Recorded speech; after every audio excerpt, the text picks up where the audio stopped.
11, 12, 13, 14, 15, 16, 17, 18, 19, 20, 21, 22, 23, 24, 25, 26, 27, 28, 29 and 30. આ રીતે તમે હોલ્ડ કરી શકો છો. પછી આ બધા છે એના વેરિએશન 1 2 3 4 5 6 9 10. આ રોટેશન 1 2 3 4 5 6 7 8 9 10. ઓકે, આ રીતે નમસ્તે 1 2 3 4 5 6 7 8 9 10.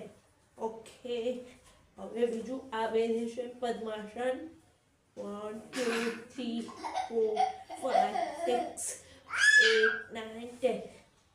ઓકે, આ રીતે પાછળ ભરવાનું જેટલું જ.